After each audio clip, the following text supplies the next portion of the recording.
ناظرین، election commission of Pakistan نے عام انتخابات 2024 میں قومی اور چاروں صوبائی اسمبلیوں کی نشستوں پر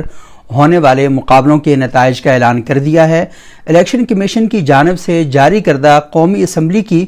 265 میں سے 264 نشستوں کے نتائج کے مطابق 101 نشستوں پر آزاد امیدوار کامیاب ہوئے۔ ان آزاد امیدواروں میں پاکستان تحریک انصاف کے حمایت یافتہ امیدواروں کی تعداد 93 یعنی 93، مسلم لیگ نون کے 75 یعنی 75 اور پیپلز پارٹی کے 54 امیدوار کامیاب ہوئے ہیں۔ الیکشن کمیشن کے مطابق باجوڑ NA 8 کے نشست پر امیدوار کے قتل کے باعث الیکشن نہیں ہوا، جبکہ ایک نشست پر نتیجہ روک دیا گیا ہے۔ اور یہ آپ کو علم ہے کہ باجوڑ میں ریحان زیب نامی نوجوان کو قتل کر دیا گیا تھا جو تحریک انصاف میں تھے، لیکن تحریک انصاف نے انہیں ٹکٹ نہیں دیا تھا۔ الیکشن کمیشن کے جاری کردہ نتائج کے مطابق قومی اسمبلی میں متحدہ قومی موومنٹ پاکستان کو 17، پاکستان مسلم لیگ قاف چودھری شجاعت حسین کی جو پارٹی ہے اس کو 3، جمعیت علماء اسلام مولانا فضل الرحمان صاحب کا جو گروپ ہے اس کو 4، استحکام پاکستان پارٹی جو جہانگیر ترین صاحب کی پارٹی ہے اور بلوچستان نیشنل پارٹی، ان دونوں کی 2 نشستیں ہیں۔ مجلس وحدت مسلمین کی 1 نشست ہے۔ پاکستان مسلم لیگ ضیاء کی جو اعجاز الحق صاحب الیکشن جیتے ہیں ان کی 1 نشست ہے، جبکہ بلوچستان عوامی پارٹی، پشتونخوا نیشنل عوامی پارٹی، نیشنل پارٹی اور پشتونخوا ملی عوامی پارٹی کی 1 نشست ہے۔ یعنی ان سب جماعتوں نے 264 جو نشستیں ہیں ان کا اناؤنسمنٹ ہو گئی ہے، اور یہ سرکاری اور بالکل حتمی نتیجہ ہے۔ اب جو صورتحال ہے وہ یہ ہے کہ پورے پاکستان میں ہر جماعت کو گلا ہے، ہر جماعت کو شکوہ ہے کہ دھاندلی ہوئی ہے۔ مسلم لیگ نون اپنی جگہ کہہ رہی ہے کہ اس کی 115 سے لے کر 120 نشستیں تھیں، ان کے ساتھ دھاندلی ہوئی ہے۔ پاکستان تحریک انصاف کہتی ہے کہ اس کی 150 سے لے کر 180 تک نشستیں تھیں، ان کے ساتھ دھاندلی ہوئی ہے۔ جمعیت علماء اسلام کہتی ہے کہ ان کی 15 سے لے کر 20 تک پکی ٹھکی نشستیں تھیں، ان کے ساتھ دھاندلی ہوئی ہے۔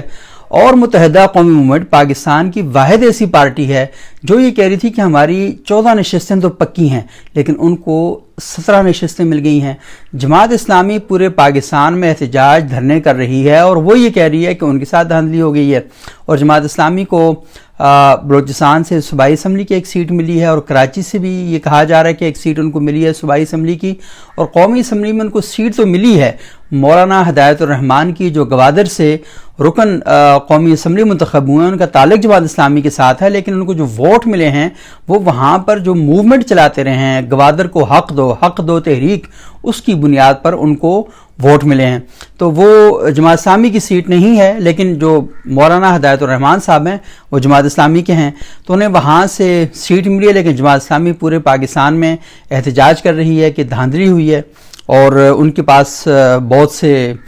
جو فارم 45 ہیں اس کے ثبوت وغیرہ بھی موجود ہیں۔ اچھا، دھاندلی کے اس طرح بھی بہت سے الزامات لگائے جا رہے ہیں، اور یہ حکومت کا فرض بنتا ہے الیکشن کمیشن آف پاکستان کا کہ ان لوگوں کو بلائے، ان کو کٹہرے میں کھڑا کرے، ان سے پوچھے کہ یہ جو باتیں آپ کر رہے ہیں ان کی دلیل کیا ہے، ان کے ثبوت کیا ہیں۔ یعنی سب سے بڑی بات آپ نے دیکھا کہ جاوید لنڈ جن کا تعلق غالباً ڈیرہ غازی خان سے یا راجن پور سے، مجھے تھوڑا سا بھول رہا ہے اب، تو انہوں نے ان کو کامیاب قرار دیا گیا، اور انہوں نے کہا جی کہ میں کوئی کامیاب نہیں ہوا، میں نے کوئی ووٹ شوٹ نہیں پے، اے اصل میں ووٹ پے نے تحریک انصاف نو، تو وہ تحریک، انہوں نے کہا جی یہ نشست تحریک انصاف کی ہے۔ اسی طرح لشکری رئیسانی جو سابق وزیر اعلیٰ بلوچستان میر اسلم رئیسانی کے بھائی ہیں، انہوں نے پریس کانفرنس کی، اور پریس کانفرنس میں کہا اور اعلان کہا کہ مجھے کہا جا رہا تھا کہ ہم آپ کو اسمبلی کی نشست دیتے ہیں، لیکن میں نے ان سے کہا کہ میں ایسے الیکشن نہیں جیتنا چاہتا، اور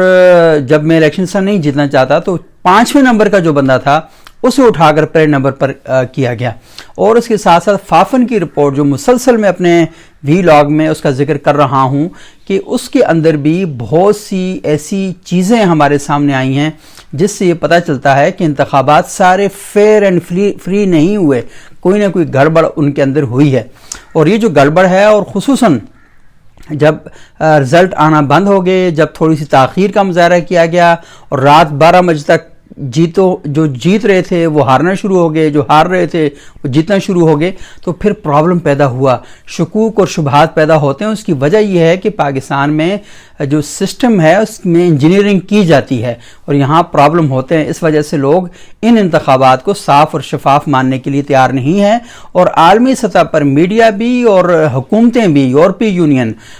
UK گورنمنٹ، امریکن گورنمنٹ اور بہت سے جو ادارے ہیں وہ یہ بات کر رہے ہیں کہ انتخابات تو آپ نے کروائے ہیں لیکن ان کی ساکھ پر بہت زیادہ سوالات جو ہیں وہ اٹھ رہے ہیں۔ اچھا، اس کے علاوہ اور بھی کئی جماعتیں ہیں جن اس بات کا شکوہ ہے، گلہ ہے کہ دھاندلی ہو رہی ہے۔ تو system election commission of Pakistan کا ویک ہے۔ 2018 میں بھی الیکشن یہی الزامات لگ رہے تھے اور اب 2024 میں بھی یہ الزامات لگ رہے تھے۔ 2013 کے بعد آپ کو یاد ہوگا کہ عمران خان صاحب نے ایک بڑا دھرنا دیا تھا، کئی دن تک اسلام آباد پورا ان کے حصار میں رہا، اسلام آباد یرغمال رہا، جس میں عمران خان صاحب کہہ رہے تھے کہ 4 حلقے کھول دو، الیکشن میں دھاندلی ہوئی ہے۔ تو یہ جو دھاندلی اور جھرلو والی سیاست ہے یہ سٹل ابھی تک ہم دیکھ رہے ہیں کہ یہ ساری یہاں پہ چل رہی ہے اور یہ جاری ہے۔ تو اس ماحول کے اندر جب لوگوں کو انتخابی عمل پر یقین نہیں ہے تو پھر ایک سوال پیدا ہوتا ہے، اور وہ سوال ٹرانسلیٹ بھی ہو رہا ہے۔ کیسے ٹرانسلیٹ ہو رہا ہے کہ آپ نے دیکھا کہ جب 2018 کا الیکشن تھا تو ہم نے دیکھا، بلکہ 2008 میں جو الیکشن ہوا ہے فیبرری 2008 میں، اس الیکشن میں جو ٹرن آؤٹ تھا وہ تقریباً کوئی 56 کے راؤنڈ اباؤٹ تھا، اور جو 2013 کا الیکشن ہوا اس میں ٹرن آؤٹ تھوڑا سا کم ہوا، اور 2017 کا الیکشن تھا اس کے اندر ہم نے دیکھا، 18 کا الیکشن، تو اس کے اندر ہم نے دیکھا کہ ٹرن آؤٹ جو تھا وہ 52% تھا، اور ابھی جو ٹرن آؤٹ ہے وہ کم ہو کے 48% آ گیا ہے۔ یعنی 12 کروڑ 80 لاکھ ووٹرز میں سے صرف ووٹ دیے 6 کروڑ لوگوں نے، اور 6 کروڑ لوگوں میں سے 16.5 لاکھ ووٹر جو ہیں، جو ووٹ ہیں وہ اس وجہ سے مسترد کر دیے گئے ہیں کہ وہ ٹھیک نہیں تھے۔ تو یہ بس عجیب و غریب قسم کا سلسلہ چل رہا ہے، تو لوگوں کو اعتراضات ہیں۔ تو الیکشن کمیشن آف پاکستان پر بہت زیادہ اس کے کریکٹر پر سوال پیدا ہوتا ہے، اس کے کردار پر سوال پیدا ہوتا ہے۔ اسے چاہیے کہ وہ قوم کو آگے اعتماد ملے، اور وہ جو تمام اعتراضات ہیں اور وہ جو لوگ اعتراضات کر رہے ہیں ان کو بلائے، ان سے سوال جواب کرے،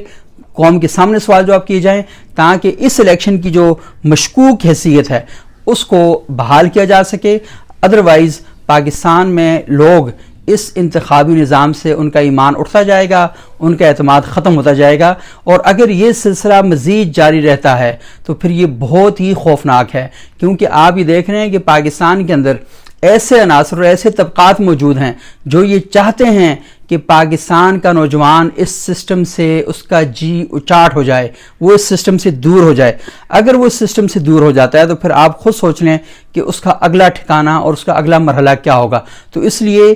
بر وقت فیصلے کرنا آپ کی ذمہ داری بنتی ہے، اور آپ رسپانسبل ہیں۔ اگر آپ پاکستانی نوجوانوں کو ان کے سوالات کے جوابات نہیں دیتے تو آپ رسپانسبل ہیں، آپ ذمہ دار ہیں، اور آپ نے ذمہ داری کا اگر مظاہرہ نہیں کیا تو پھر بہت زیادہ پرابلم پیدا ہو سکتے ہیں، اور پھر آپ کو پاکستان کے نوجوانوں سے شکایت نہیں کرنی چاہیے۔ اس ملک میں آلریڈی جن کے پاس تھوڑے سے پیسے ہیں یا جو تھوڑا بہت ذہین لوگ ہیں وہ برین ڈرین آلریڈی ہو رہا ہے، لوگ یہاں سے پڑھے لکھے لوگ اس ملک کو چھوڑ کے جا رہے ہیں، اور جو باقی ہیں انہیں اگر اس ملک میں اپنا مستقبل دکھائی نہیں دیتا تو کہیں وہ اپنا مستقبل دیکھنے کے لیے کچھ اور خواب نہ دیکھنے شروع کر دیں۔ اس سے پہلے اپنی ذمہ داریاں پوری کیجیے۔